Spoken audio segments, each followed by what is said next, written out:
Assalamualaikum warahmatullahi wabarakatuh. Waalaikumsalam warahmatullahi wabarakatuh. Innal hamdalillah nahmaduhu wa nasta'inuhu wa nastaghfiruhu wa na'udzu billahi min syururi anfusina wa min sayyiati a'malina.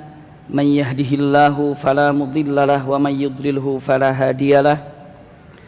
Asyhadu an la ilaha illallah wahdahu la syarikalah taqriran bihi wa tauhidan wa asyhadu anna Muhammadan abduhu wa rasuluhu amma ba'du. Allahumma la sahla illa ma ja'altahu sahla wa anta taj'alul hazna idza syi'ta sahla. Allahumma inna nas'aluka hubbaka wa hubba man ahabbaka wa hubba amalin yuqarribuna ila hubbika bi rahmatika ya arhamar rahimin. Amin ya rabbal alamin. Alhamdulillahirabbil alamin. Mudah-mudahan i'tikaf kita pada malam hari ini seluruhnya disertai dengan rahmat dan berkah Allah Subhanahu wa taala. Kesempatan yang sangat berbahagia ini bukti kita cinta kepada Rasul sallallahu alaihi wasallam. Duduk di tempat ini demi membuktikan cinta kita kepada beliau. Karena satu hadis sahih Rasulullah mengatakan kata-katanya, Masya Allah, almar'u ma'aman ahab. Manusia itu kelak dibangkitkan bersama orang yang dicintainya. Kita mencintai siapa, maka itulah akan menjadi teman kita di akhirat. Anas bin Malik dan para sahabat mengatakan tidak ada hadis yang membuat aku percaya diri untuk bersama dengan Rasulullah kelak di sorga kecuali mendengarkan hadis ini. Sampai Anas bin Malik mengatakan, ya Rasulullah, salat saya tidak seperti engkau, ibadah saya tidak sepertimu, tapi saya yakin bisa bersamamu. Karena apa? Mengandalkan cintaku kepadamu, dan Allah Maha tahu betapa besarnya cintaku padamu. Masya Allah. Kalau kita mencintai Abu Bakar, mencintai Umar, mencintai Uthman, mencintai Ali radhiyallahu anhum jami'an, mereka ini adalah sahabat kita, teman kita nanti di sorga. Amin ya rabbal alamin.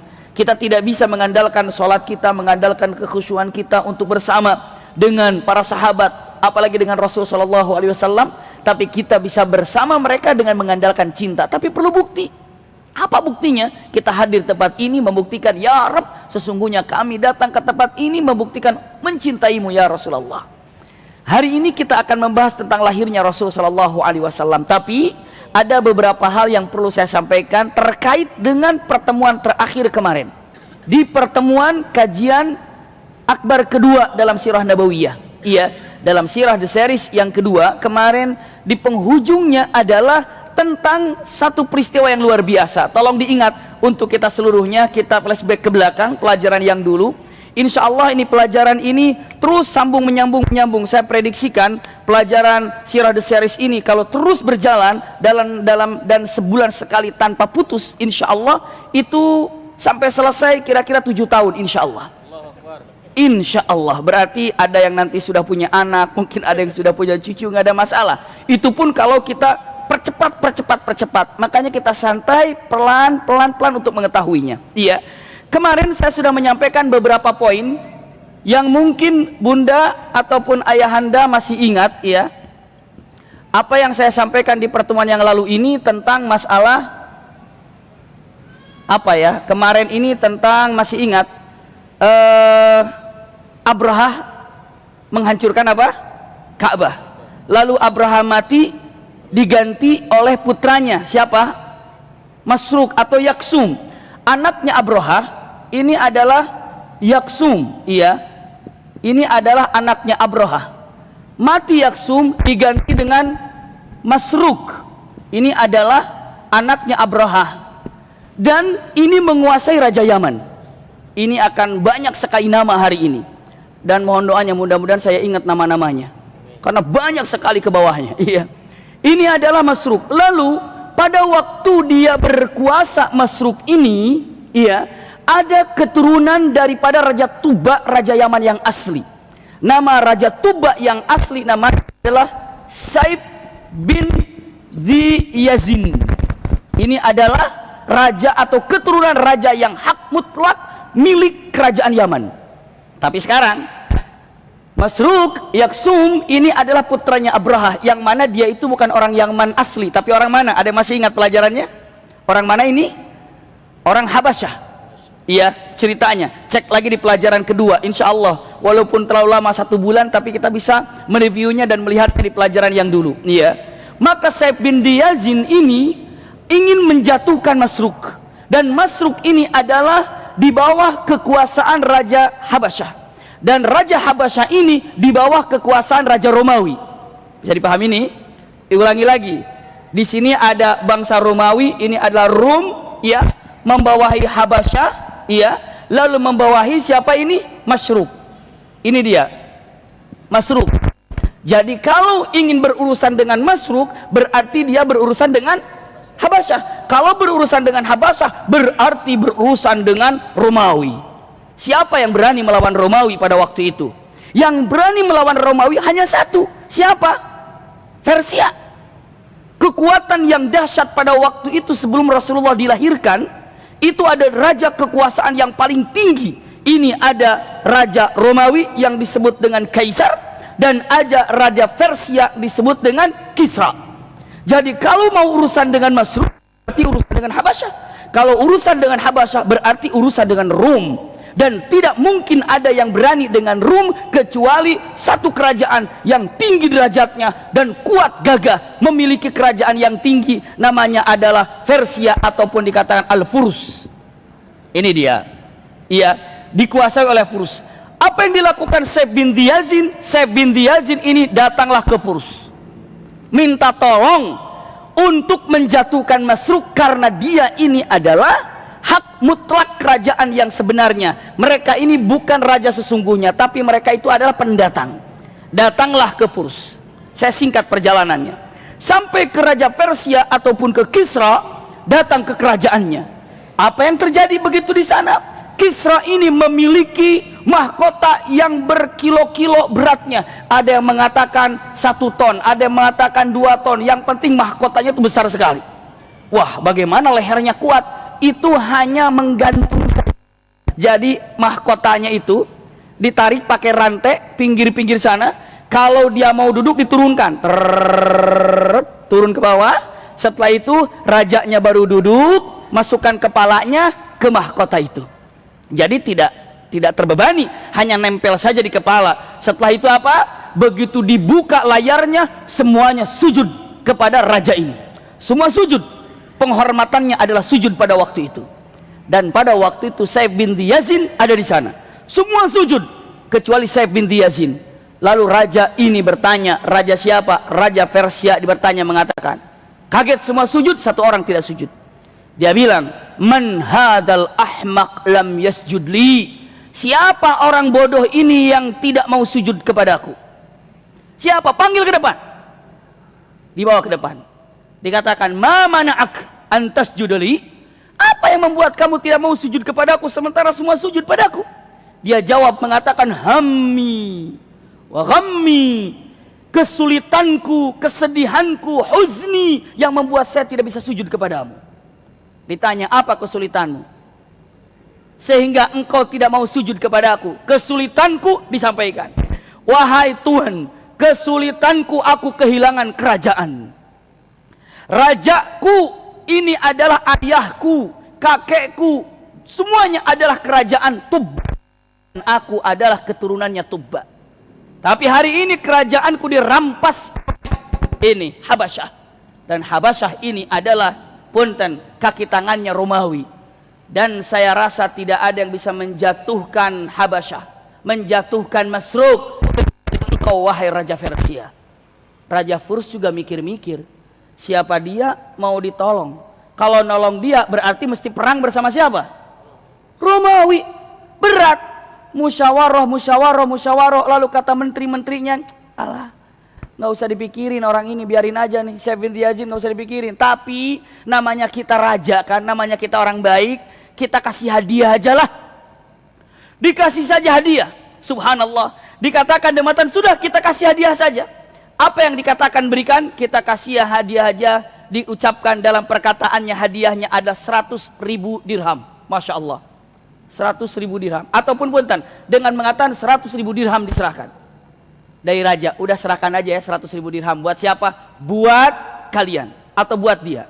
Datang sini wahai Saif bin Yazin, maaf kami tidak bisa bantu, tapi nggak usah khawatir.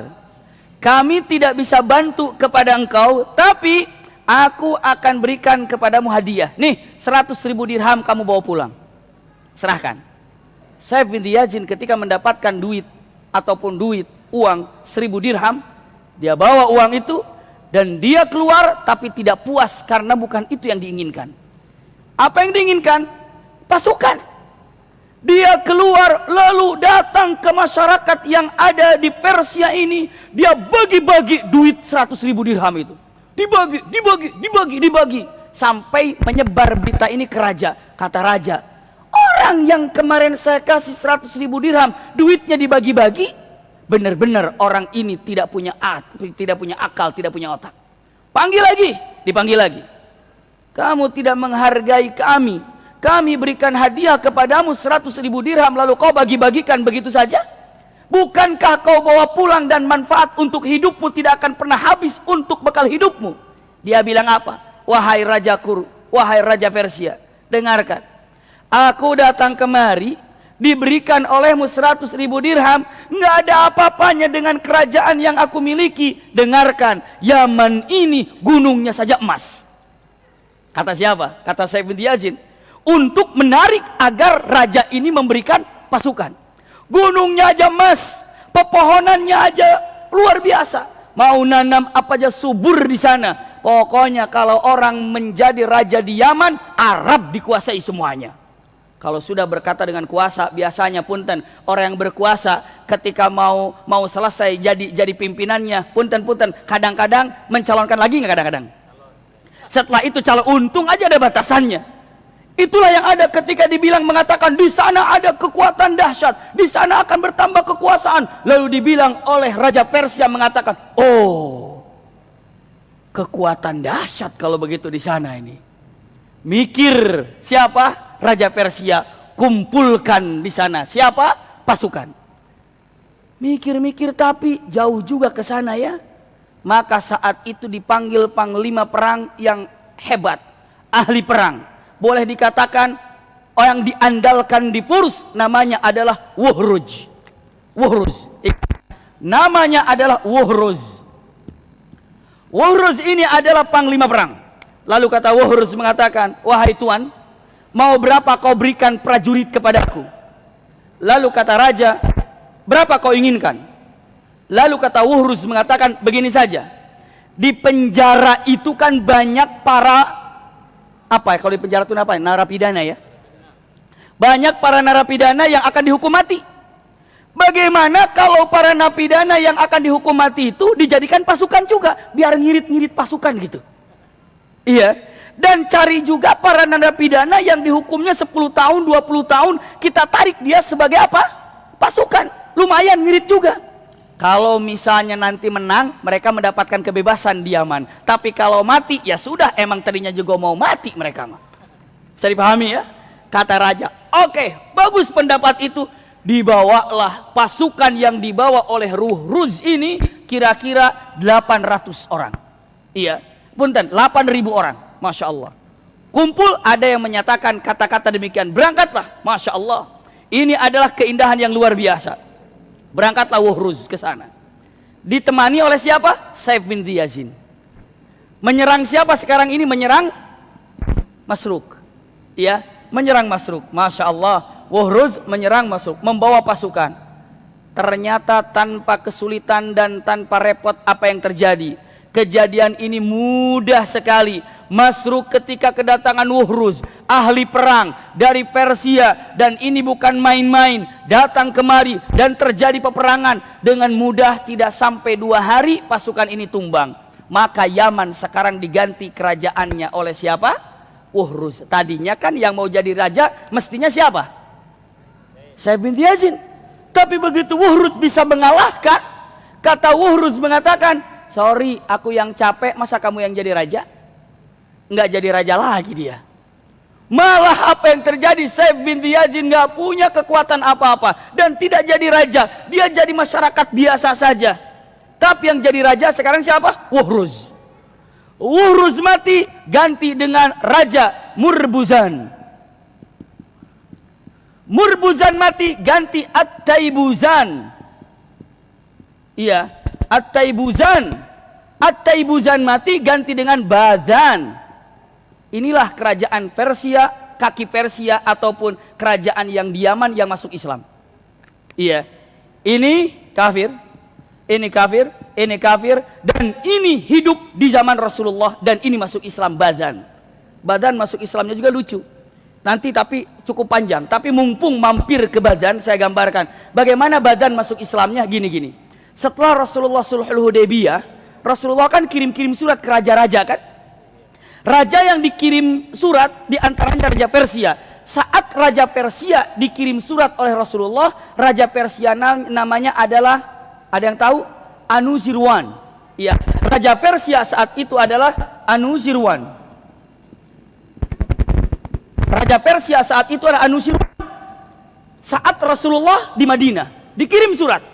Begitu surat datang ke Anuzirwan, Anuzirwan tidak membaca surat tapi langsung dirobeknya.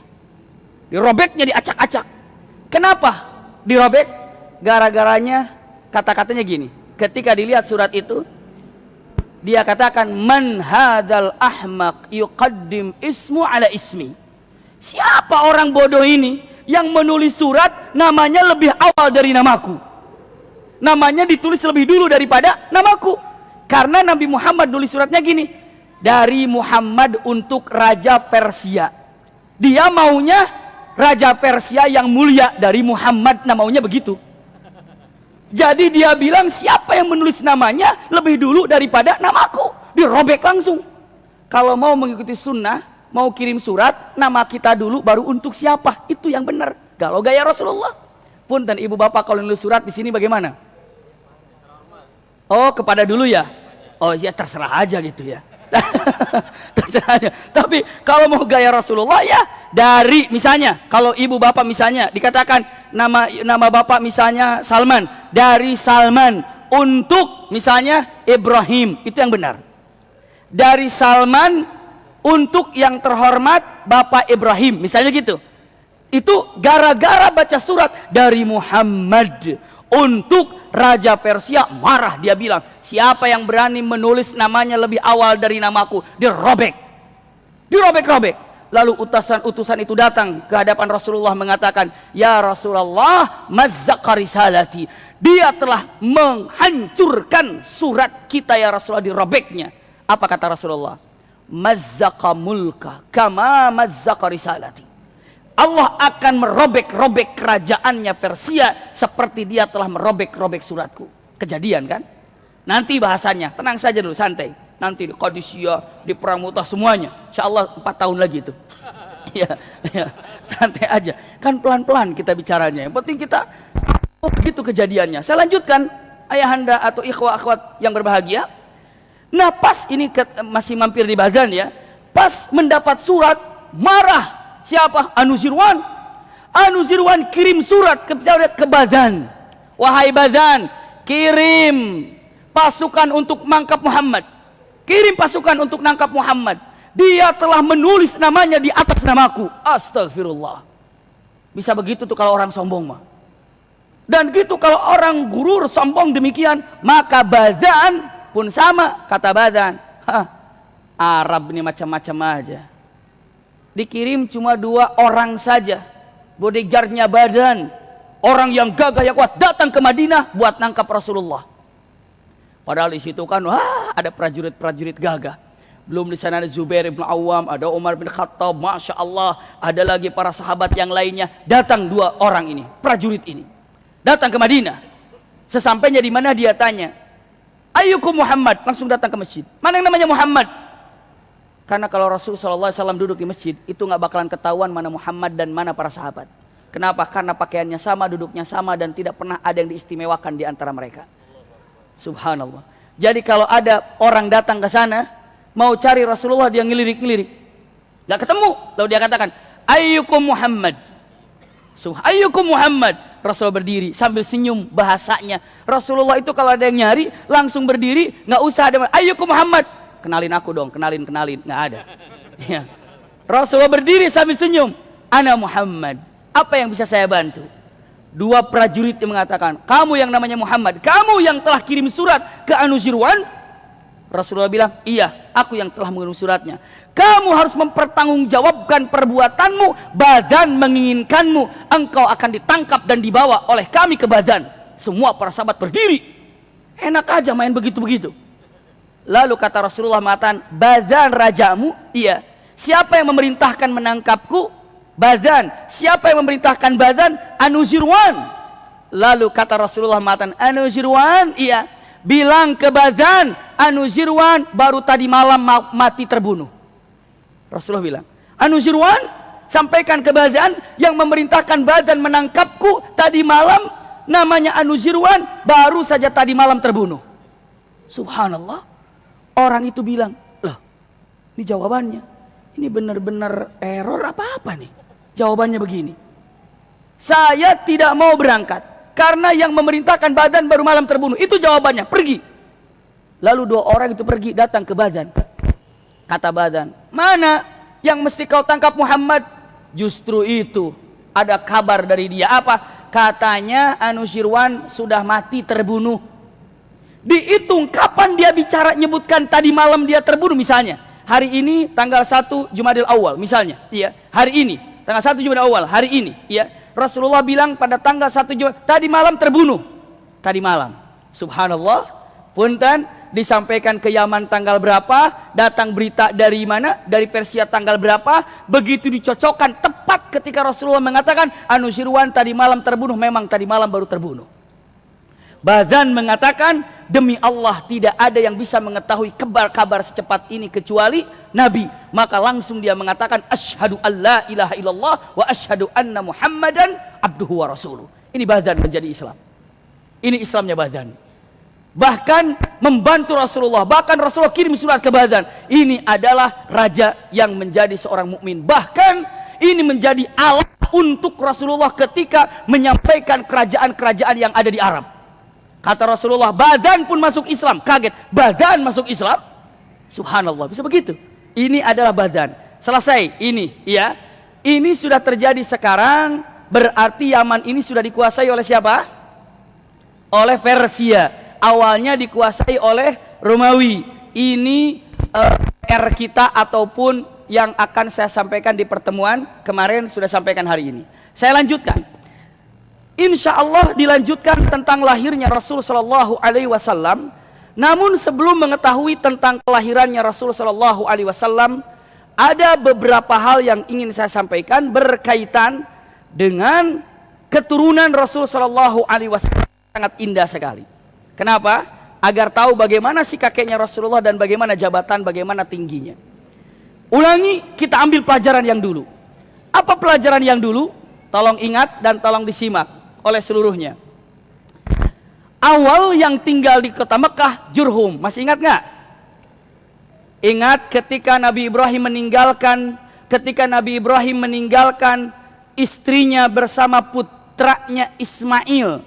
Siapa istri Nabi Ibrahim yang ditinggalkan di Mekah? Siti Hajar. Ingat ya? Begitu pergi ternyata haus, lalu keluarlah air apa? Zam-zam. Masih ingat ini ceritanya? Ini sudah saya sampaikan. Setelah itu datanglah orang Arab mencari air dan disitulah kabilah Jurhum tinggal di mana? Di Mekah. Kabilah Jurhum tinggal di Mekah. Jadi Nabi Ismail dibesarkan oleh kabilah Jurhum. Ingat dulu ini. Saya tulis di sini di depunten. Jangan lupa ya. Jurhum. Iya. Jurhum tinggal di mana? Mekah. Lalu setelah itu Khuza'ah, kabilah Arab juga tidak senang dengan kemakmuran Jurhum. Lalu yang terjadi, Khuza'ah ini punten menyerang Jurhum. Khuza'ah menyerang Jurhum. Khuza'ah akhirnya menguasai kota Mekah. Tapi Khuza'ah ini begitu menguasai kota Mekah, air Zam-Zam ditimbun. Masih ingat nggak ceritanya? Masih ingat ibu bapak kisahnya? Kalau lupa, insya Allah ada rekamannya di YouTube. Ya, ini adalah air Zam-Zam ditimbun. Sama siapa? Sama Jurhum. Kenapa? Kata Jurhum mengatakan kalau Khuza'ah menguasai kota Mekah, Zam-Zam sudah tidak ada. Benar, Zam-Zam ditimbun oleh Khuza'ah. Punten, Zam-Zam ditimbun oleh Jurhum. Begitu Khuza'ah menguasai Jurhum, Zam-Zam tidak ada. Sampai 300 tahun Zam-Zam ini tidak ketemu. Di muka bumi ini hilang, sirna air Zam-Zam. Dilanjutkan, punten. Sekarang yang berkuasa di Mekah siapa? Khuza'ah. Jurhum penduduk asli ataupun yang pertama kali tinggal di kota Mekah sekarang hanya menjadi, punten, apa dibilangnya ya? Boleh dibilang hanya dijajah, atau boleh hanya pembantu saja, atau hanya bilang tidak memiliki jabatan. Itulah punten, Jurhum. Ini sejarah. Bagi yang senang terhadap sejarah, lihat, ini kita akan paparkan sedikit demi sedikit. Selanjutnya, dengan kabilah Khuza'ah menguasai di kota Mekah, dan Khuza'ah ini menguasai Ka'bah. Siapa yang mau haji dijamunya oleh siapa? Khuza'ah. Dan Khuza'ah tidak ada air. Masih ingat ini? Maka karena tidak ada air, waktu itu namanya pimpinannya adalah Amrun bin Luhai. Mudah-mudahan ibu bapak masih ingat dengan nama ini. Orang ini yang pertama kali menjadikan agama Arab menjadi agama apa? Berhala. Amr bin Luhai. Yang pertama kali orang Arab dijadikan agama berhala adalah Amrun bin Luhai. Tadinya di Ka'bah nggak ada berhala, nggak ada.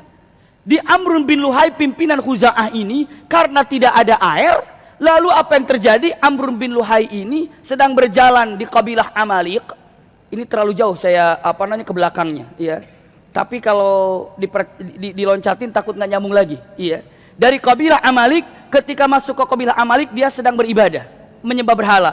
Lalu ditanya oleh siapa? Oleh Amr bin Luhai. Kalian sedang apa? Kami sedang menyembah berhala. Ngapain kamu menyembah berhala? Karena Tuhan ini adalah Tuhan yang bisa memberikan air. Wah, Mekah perlu air. Maka dibawalah berhala yang namanya Hubal. Berhala yang pertama kali masuk ke kota Mekah adalah siapa namanya? Hubal. Ini yang membawa Amr bin Luhai.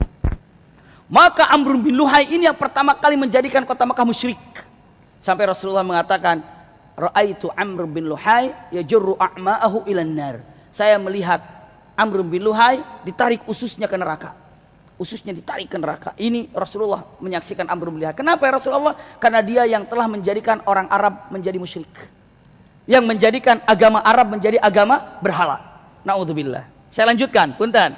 Nah, ini terus Amr bin Luhai punya keturunan. Sampai akhirnya ada yang terkenal yang saya tidak menemukan nama, tapi dikatakan Sayyidul Khuza'ah. Ini keturunan-keturunan ke bawahnya Sayyidul Khuza'ah. Artinya apa? Pimpinan Khuza'ah. Iya. Pimpinan Khuza'ah ini di zaman itu dia tidak memiliki anak laki-laki, yang dia miliki hanyalah anak perempuan. Maka terkenal anak perempuannya ini adalah cerdas, pintar, dan anak perempuannya juga bukan hanya sekedar cerdas, pintar, tapi baik hati. Nama anak perempuan ini adalah Hulay al-Khuzai. Hulay al-Khuzai, ini terkenal namanya ini. Hulay al-Khuzai ini adalah putri dari ketua Sayyid Khuza'ah. Hulay al-Khuzai, berapa tahun? Iya. Jurhum ini makin lama terus berkembang. Ada di Jurhum juga seseorang laki-laki yang tampan, pintar, cerdas, baik hati, namanya adalah Qusay ibn Kilab. Qusay ibn Kilab. Ini dia, Masya Allah, ya. Qusay ibn Kilab. Allahu Akbar. Khuza'ah turun-temurun punya anak perempuan ujung-ujungnya. Nanti nasabnya nggak ada lagi, kalau mau jadi raja nggak ada lagi, mau jadi pemimpin nggak ada lagi, karena semuanya anaknya apa? Perempuan. Di sini ada yang terkemuka, pintar, cerdas, gagah luar biasa, dan namanya adalah Qusay bin Kilab. Maka saat itu dengan kecerdasan, kepintaran ini semuanya melihat kayaknya cocok ini dinikahkan. Padahal dulunya awalnya apa ini? Musuhan. Tapi melihat ini cocok. Akhirnya nikahlah bin Kilab Hulay al-Khuzai. Masya Allah. Setelah menikah berdua ini, Sayyid Khuza'ah ini wafat. Meninggallah Sayyid Khuza'ah ini. Sekarang siapa yang harus berkuasa? Pastinya Qusay. Tapi ribut. Apa? Dari keturunannya, daripada keturunannya mungkin adiknya Sayyid Khuzai ataupun apa keluarganya kekeh kalau kekuasaan itu mesti diambil oleh keluarganya daripada Khuzai. Qusay mengatakan, aku yang berhak karena ini adalah milik nenek moyangku. Hampir ribut perang. Bisa dipahami sampai di sini ya? Dipunten, karena ini sebelum ketahuan bagaimana Rasulullah ada ini. Maka saat itu hampir terjadi perang, maka dua-duanya sepakat untuk menyerahkan urusan kepada orang yang paling terhormat, orang tua yang bijak, ada di kota Mekah, usianya 100 tahun lebih. Siapa yang dipercaya untuk menjadi hakim ini? Namanya adalah Ya'mur bin Auf. Siapa namanya? Ya'mur bin Auf. Aduh, udah berapa nama tuh dari tadi itu ya. Nggak apa-apa, tenang aja. Iya. Ya'mur bin Auf ya. Ya'mur bin Auf ini orang luar biasa bijak, sudah sepuh dan dia selalu berbuat adil. Maka kata Ya'mur bin Auf, coba kalian berdua datang sini, wahai keluar dari keturunan Khuza'ah, wahai Qusay bin Kilab, duduk di depan aku. Ceritakan apa masalahnya. Maka setelah debat panjang, intinya Qusay bin Kilab cukup menyampaikan beberapa menit saja. Setelah dia bicara panjang, Qusay bin Kilab mengatakan, wahai Ya'mur, saya hanya ingin menyampaikan sejarah saja. Dulu nenek moyang kami tinggal di kota Mekah ini, dan dulu nenek moyang kami ini bersama Hajar. Iya. Lalu kami dalam keadaan makmur, kami dalam keadaan tentram. Ada yang mencuri kerajaan kami ataupun kekuasaan kami, yakni adalah Khuza'ah, dan kami kalah pada waktu itu. Walaupun benar Khuza'ah berkuasa di Mekah 400 tahun, tapi bukan milik Khuza'ah, tapi milik nenek moyang kami. Maka terserah kepadamu, putuskan urusan ini. Apakah milik aku, apakah milik siapa? Maka Ya'mur bin Auf langsung mengatakan, setelah mendengar perkataan Qusay bin Kilab, kullu syai' li Qusay bin Kilab, segala sesuatu yang di Mekah milik Qusay bin Kilab. Maka jatuhlah kepemimpinan kepada siapa? Qusay bin Kilab. Masya Allah. Berarti sekarang pimpinan Mekah siapa? Qusay ibn Kilab. Masya Allah. Ini dia. Dan Qusay bin Kilab kalau dibilang mah apa ya, syukur gitu ya, bikinlah satu bangunan namanya Darun Nadwah.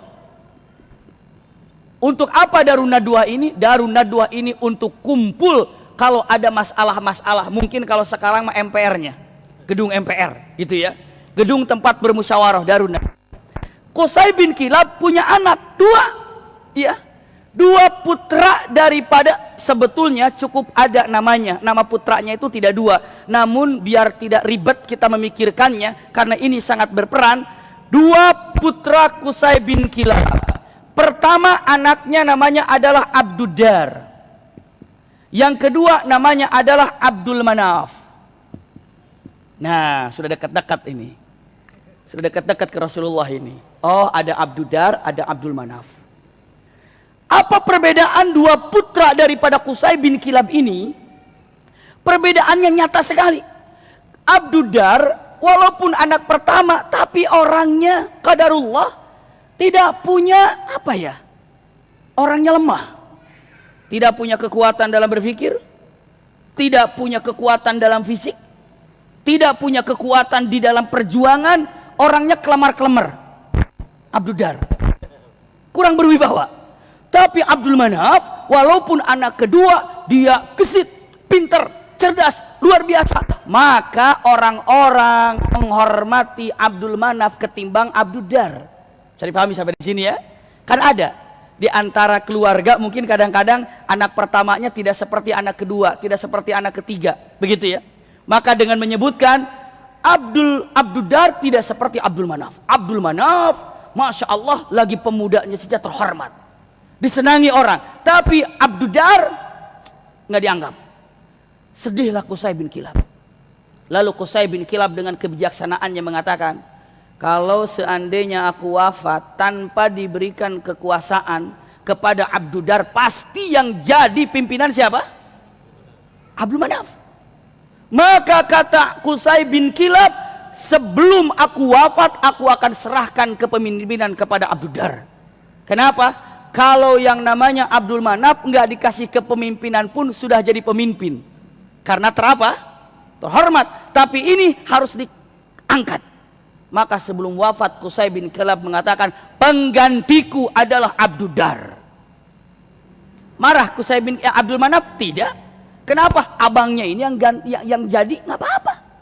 Maka kekuasaan sekarang Mekah dipimpin oleh siapa? Abdudar. Subhanallah. Ingat ya, sampai di sini nih. Abdudar ini menjadi penguasa di kota Mekah, tapi tetap yang punya inisiatif, yang punya apa? Ini adalah Abdul Manaf. Yang soleh Abdul Manaf nih, baik sekali. Iya. Begitu Abdudar wafat, langsung jatuhnya pengennya kemana nih? Abdul Manaf. Ternyata anak-anaknya Abdudar tidak mau. Nggak mau. Ini adalah kekuasaan ayahku, ya jatuh kepada anaknya dong. Lalu kata Abdul Manaf mengatakan, ya ke adeknya lah. Aku kan adek bapakmu. Jatuhnya ke aku karena aku ada adek bapakmu. Ke paman kalian jatuhnya. Tidak, kepada aku sebagai anaknya. Ribut. Apa yang diributkan? Ibu bapak tahu, ikhwah akhwat tahu apa yang diributkan? Karena kalau yang memimpin Mekah itu bukan memimpin ingin menguasai kota Mekah sehingga menjadi terhormat apa dan apa, bukan itu yang dikejar.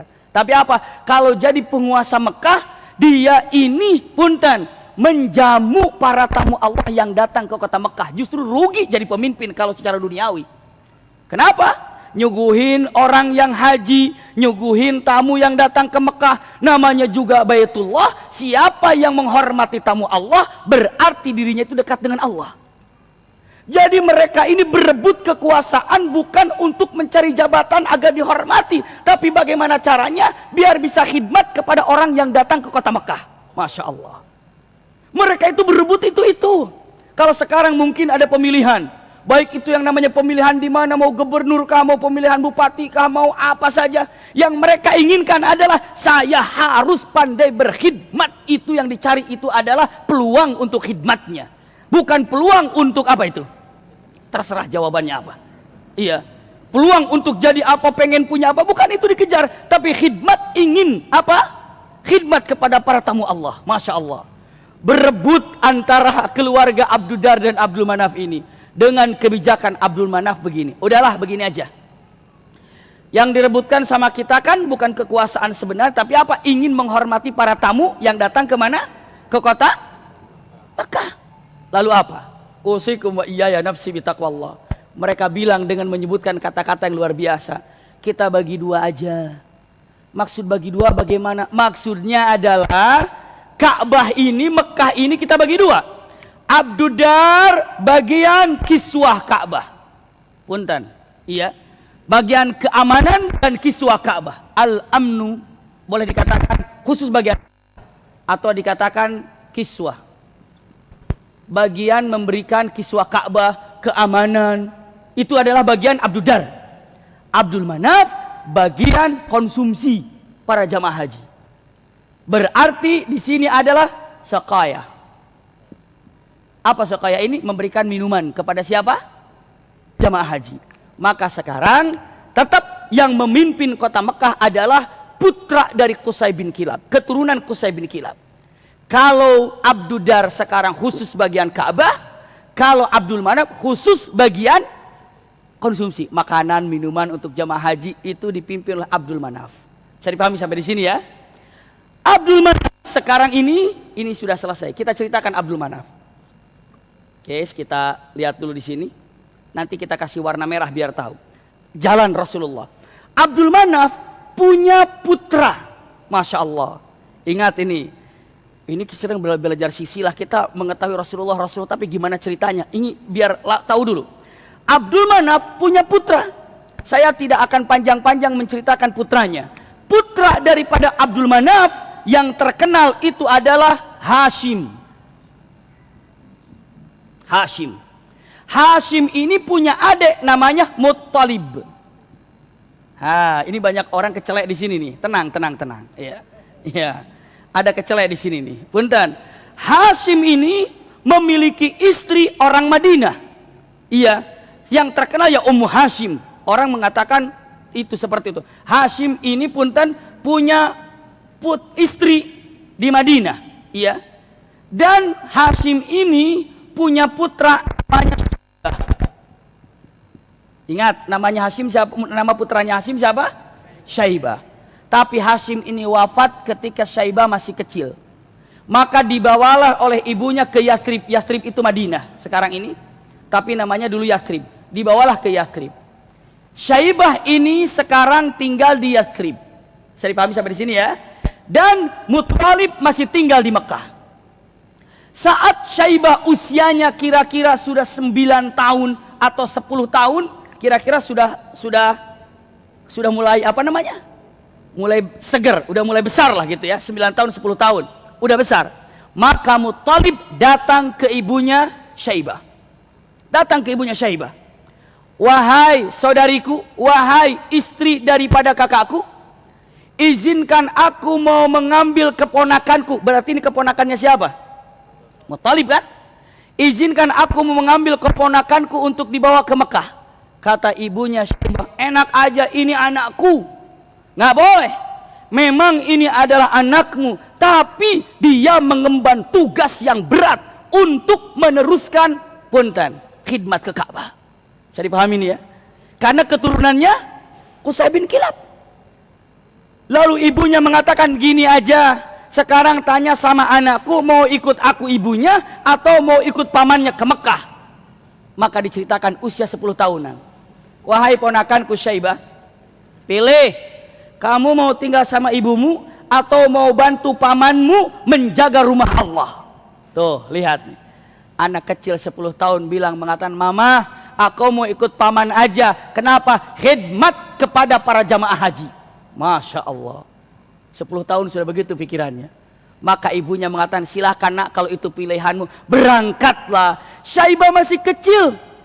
Maka naiknya pun satu unta bersama Muttalib masuk ke Mekah. Jadi Syaibah di atas unta. Punten, Muttalib pun di atas unta. Syaibah di depannya Muttalib, dibawa begini ke kota Mekah. Orang-orang Mekah nggak tahu kalau itu ponakannya. Dikiranya Muttalib baru beli budak. Bisa dipahami nggak? Dibilang, Muttalib baru beli budak tuh. Muttalib baru beli budak. Maka terkenalnya ini budaknya Muttalib, dikatakan Abdul Muttalib. Wah, sekarang ngerti ini. Jadi ternyata Abdul Muttalib ini adalah namanya asli siapa? Syaibah. Kenapa jadi Abdul Muttalib? Orang Mekah bilangnya begitu. Sampai hari ini disebutnya keturunan Rasulullah itu kalau dibilang kakeknya Rasulullah siapa? Siapa kakeknya Rasulullah? Abdul Muttalib katanya kan? Karena apa? Padahal ketika lewat Syaibah, hei Abdul Muttalib, panggil, hei budaknya Muttalib, hei budaknya Muttalib. Padahal namanya siapa? Syaibah. Maka terkenal dengan Abdul Muttalib. Bisa dipahami sampai di sini? Oke, sekarang jadi namanya sekarang Syaibah ini adalah Abdul Muttalib. Nah, terkenal punten. Namanya sekarang siapa? Abdul Muttalib. Ya Rabb, namanya sekarang Abdul Muttalib. Saya lanjutkan. Abdul Muttalib ini punya putra, banyak putranya. Di antara putranya Abdul Muttalib ini yang terkenal putranya yang masuk Islam diantaranya ada Abbas. Yang masuk Islam diantaranya siapa? Hamzah. Semuanya nih. Yang tidak masuk Islam diantaranya adalah Abu Talib. Ya, Abu Talib. Di sini yang pamannya Rasulullah. Yang tidak masuk Islam juga siapa? Abu Lahab, Abu Jahal. Itu masih paman-pamannya Rasulullah. Dan di antara Abdul Muttalib ini punya anak, putranya namanya adalah Abdullah. Nah, Abdullah ini punya putra namanya siapa? Muhammad Rasulullah. Ini silsilahnya. Sekarang kita cek kaki garis merah. Iya. Dari mulai ini agar tidak keliru. Qusay bin Kilab. Lalu kepada siapa? Abdul Manaf. Ini yang saya merah kasih Rasulullah, ya. Dari Abdul Manaf ini kepada siapa? Hashim. Dari Hashim ini kepada siapa? Abdul Muttalib. Dalam artian ini Syaibah. Dari Abdul Muttalib ke Abdullah. Dari Abdullah Muhammad Rasulullah. Sekarang, bagaimana Abdullah punya apa? Bagaimana Abdullah sekarang kita cek? Oh iya, enggak apa-apa aja nanti. Iya. Udah bisa kecek ya? Oh langsung begitu, langsung rekam langsung semuanya, track namanya. Sekarang kita cek bagaimana ceritanya, kisahnya yang namanya Abdullah ini bisa menikah dengan Aminah. Nah, kita lihat. Iya. Saya akan perlihatkan pernikahan dengan Aminah agar lebih jelas. Ini pun sudah saya sudah saya potong-potong sedikit-sedikit. Iya. Bismillah. Yang namanya Abdullah ini pada waktu itu Abdul Muttalib. Insya Allah air zam-zam kan masih belum ketemu ya. Air zam-zam belum ketemu. Nanti saya akan gambarkan air zam-zam belum ketemu. Saya akan sampaikan dulu karena terlalu malam bagaimana Rasulullah ketemu dengan Aminah lalu dilahirkannya. Bunda, ayahanda, ikhwah akhwat fillah, Abdul Muttalib ini nazar. Kalau punya anak 10, aku akan persembahkan 1 untuk Tuhanku. Untuk siapa Tuhannya pada waktu itu? Ya, yang ada. Ya Allah mungkin, lalu juga mungkin untuk Hubal. Pokoknya kalau punya anak 10, itu akan dipersembahkan 1-nya disembelih. Untuk siapa? Untuk Tuhannya. Naudzubillah. Itu nazar. Ternyata anaknya 10, laki-laki. Kalau punya anak 10 laki-laki, kata Abdul Muttalib, 1 akan disembelih dipersembahkan untuk Hubal. Ternyata anak laki-lakinya 10 dan harus nazar dilakukan. Apa yang menyebabkan nazarnya Abdul Muttalib? Yang menyebabkan nazarnya Abdul Muttalib karena air zam-zam ditemukan oleh Abdul Muttalib. Ayahanda bunda ingin tahu bagaimana kisah air zam-zam ditemukan? Insya Allah hari Kamis YouTube-nya naik. Padahal belum syuting ya. Ya nanti gampang. Hari Kamis saya angkat bagaimana. Hari Kamis nanti insya Allah biiznillah, hari Kamis yang akan datang akan digambarkan bagaimana Abdul Muttalib menemukan air zam-zam. Bagaimana Abdul Muttalib menemukan air zam-zam? Nanti akan saya sampaikan 10 menit atau 7 menit. Iya. Namun yang jelas syukuran gembira air zam-zam ditemukan setelah 300 tahun tidak ada. Abdul Muttalib nadar, ya Rabb, seandainya aku punya anak 10 laki-laki, aku akan persembahkan 1 disembelih, 1 untukmu. Naudzubillah. Pada waktu itu ternyata anaknya 10, bingung Abdul Muttalib. Waduh, harus disembelih ini 1 di antara 10 ini. Datanglah ke kahin. Tahu kahin artinya apa? Dulu pernah saya sampaikan kahin. Apa kahin artinya? Dukun. Datang ke kahin, datang ke dukun. Kata Abdul Muttalib, kun, sini kun. Saya lagi masalah nih, kenapa? Saya 10 orang anak laki-laki 1 akan disembelih. Kenapa? Karena saya nazar. Apabila air zam-zam ditemukan dan saking gembiranya, bagaimana caranya 10? Gini aja, tulis nama yang 10 itu. Masing-masing nulis nama. Fulan. Lalu disimpan kayak arisan gitu loh. Begini ya, tapi ditaruh di panah. Diberikan ke siapa? Diberikan kepada dukun itu. Biar dukun yang ngambilnya, kadah ataupun azlam. Jadi taruh, dikocok sama dukunnya. Kocok. Diambil, begitu diambil yang keluar Abdullah. Abdullah ini adalah yang paling ganteng. Abdullah ini adalah orang yang paling baik. Abdullah ini adalah orang yang paling soleh. Abdullah ini adalah orang yang paling dicintai, seperti cintanya Yakub kepada Yusuf alaihissalam. Itu berat untuk memotong daripada Abdullah, tapi untuk menyelesaikan nazar ini dibawa Abdullah untuk disembelih. Begitu mau dibawa disembelih, orang-orang Mekah bilang, jangan disembelih. Kenapa? Jika disembelih ini bahaya. Kenapa bahaya? Nanti akan diikuti sunnah daripada siapa? Abdul Muttalib. Oh, kalau ingin mendekatkan diri kepada Tuhan, harus disembelih anak yang paling dicintainya. Bahaya. Terus bagaimana sekarang? Tanya masalah ini ke dukun yang ada di Madinah. Berangkat ke Madinah ke dukun. Lalu ke dukun Madinah yang ada di Yathrib. Kata dukun sana bilang gini aja. Sekarang caranya tolong di apa? Diadukan. Bagaimana cara mengadukannya? Lihat ini. Tulis ini nama. Ini nama Abdullah. Ini nama hewan. Maknanya diganti untuk Abdullah ini dengan 10 ekor unta. Bisa dipahami ya? Jadi sekarang caranya begini. Tolong nanti diambil kecil-kecil kalau diambil. Begitu diambil yang namanya Abdullah, berarti harus menyembelih 10 ekor unta. Iya. Kalau nanti kecil-kecil berarti diambilnya ini adalah unta, berarti Abdullah selamat 10 ekor unta sembelih. Bisa dipahami nggak Bunda, Ayahanda ya? Seperti itu. Itu dulu begitu tuh. Kurang beres emang ya. Iya. Kurang beres, namanya juga dukun, terserah dukun mau bilang apa terserah.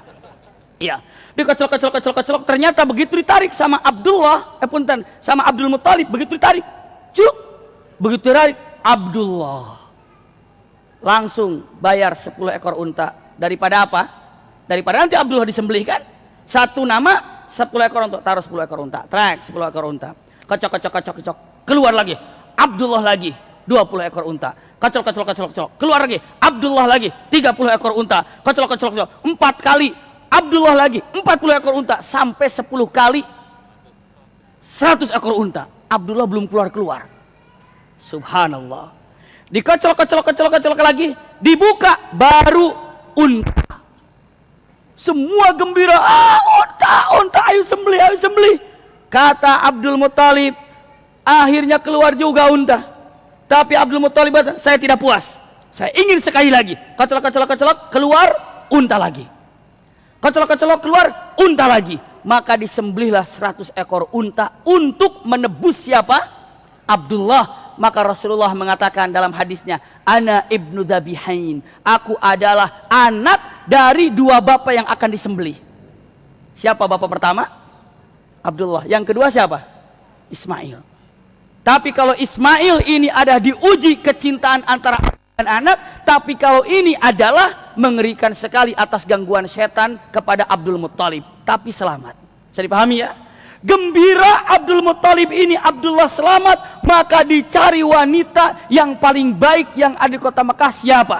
Keturunan terhebat, maka ketemulah Aminah. Begitu selesai menyembelih 100 ekor unta, diinfakkan semuanya, dicari perempuan yang terindah, yang terhormat, masih keturunan Yathrib juga, masih ada kerabatnya juga dengan keluarga yang di mana tadi di sini udah dihapus ya. Iya, keluarga yang dari Madinah itu loh ya. Ya, yang bawa masih di sini nih. Mana-mana. Nah, ini dari Yathrib, ibunya Syaibah. Masih ada kerabat walaupun agak jauh, ditikahkanlah dengan Aminah. Tapi punten, baru menikah tidak lama, ada mengatakan baru 10 bulan pernikahan, saat Rasulullah berada dalam kandungan, wafat Abdullah. Bisa dipahami ya? Dan Abdullah wafat tidak menyaksikan bagaimana Abraha menghancurkan Ka'bah. Tidak melihat bagaimana Abraha menghancurkan Ka'bah. 50 hari setelah Abraha menghancurkan Ka'bah, Aminah melahirkan. Dan ketika Aminah melahirkan siapa? Rasulullah. Masya Allah. Ketika hamilnya tidak lelah, tidak capek. Punten, Rasulullah mah di perut ibunya aja tidak ngerepotin.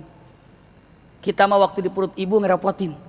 Tapi Aminah tidak merasa direpotkan. Itulah Rasulullah SAW. Sama ibunya aja dalam perut nggak ngerepotin.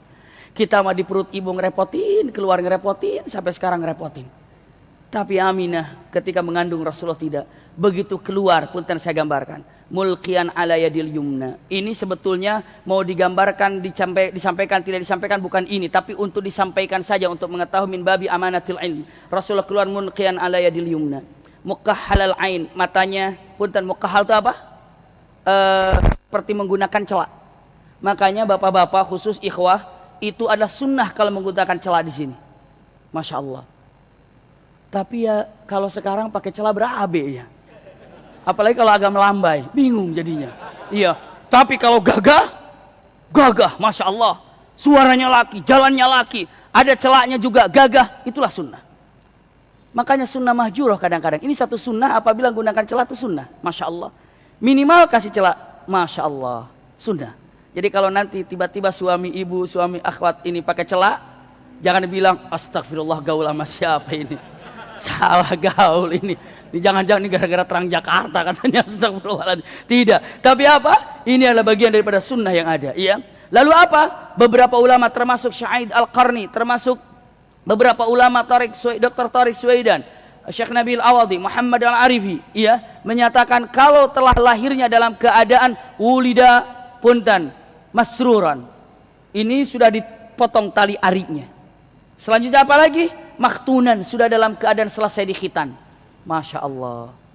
Dalam keadaan terlahirlah, begitu lahir, Allahu Akbar, gembira. Abdul Muttalib senang sekali ketika Aminah melahirkan, apalagi terlihat sudah terpotong ari-arinya, sudah dalam keadaan dikhitan, maka dibawalah ke dalam Ka'bah, lalu disebut namanya Muhammad.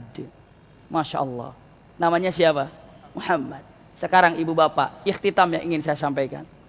Dari mana dikasih nama Muhammad? Karena orang Arab ini dari dulu nggak pernah ada nama-nama kayak begitu.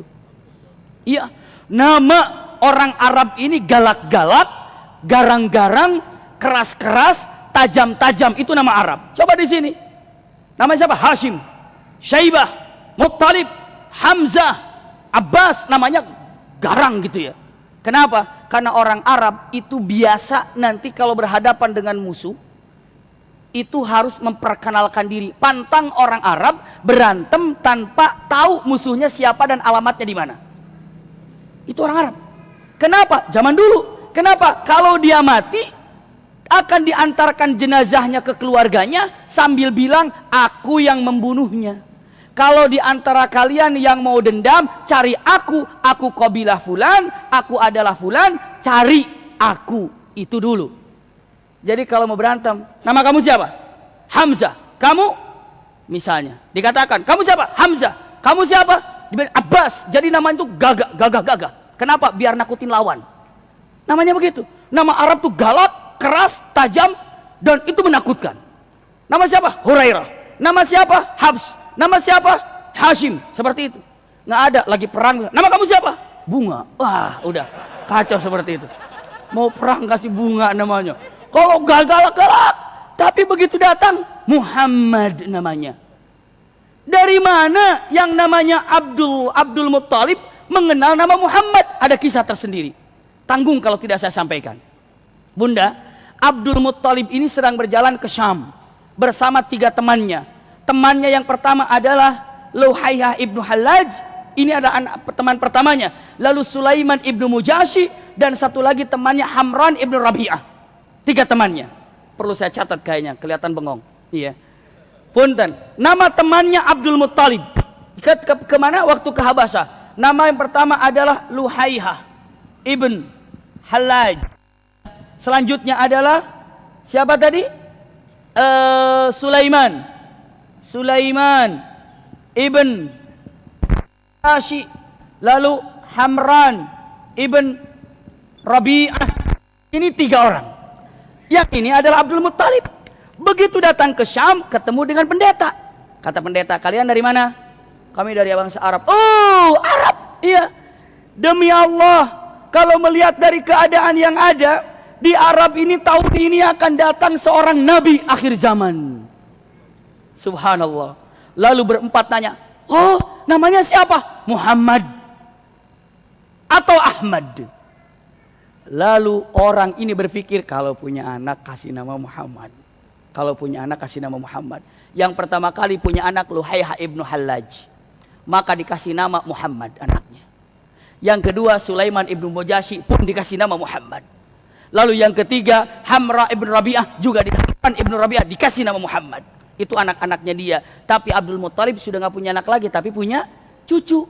Maka langsung terngiang-ngiang. Dari perkataan itu akan ada seorang nabi akhir zaman, dibawalah anak itu, maksudnya Muhammad masih kecil itu, dan dia bawa ke dalam Ka'bah. Dia angkat mengatakan pada pagi-pagi itu mengatakan, ya Rabb, wallahi inna ibni lahu sya'an, pastikan anakku ini punya keistimewaan. Wasam sammaituhu Muhammada, dan aku kasih nama anak ini Muhammad. Masya Allah. Maka sampai hari ini sunnah, kalau ikhwah akhwat punya anak, yang mengikrarkan nama itu adalah kakeknya, walaupun namanya dari kita. Mengikrarkannya adalah kakeknya. Wa sammaituhu Muhammada, disebutlah nama Muhammad. Maka saat itu di kota Mekah ada 4 yang namanya Muhammad. Bisa dipahami ya bunda ya? Ini ada nama Muhammad. Masya Allah. Dan ternyata kebiasaan orang Arab pada waktu itu, begitu lahir tidak disusukan oleh ibunya, tapi disusukan kepada orang lain.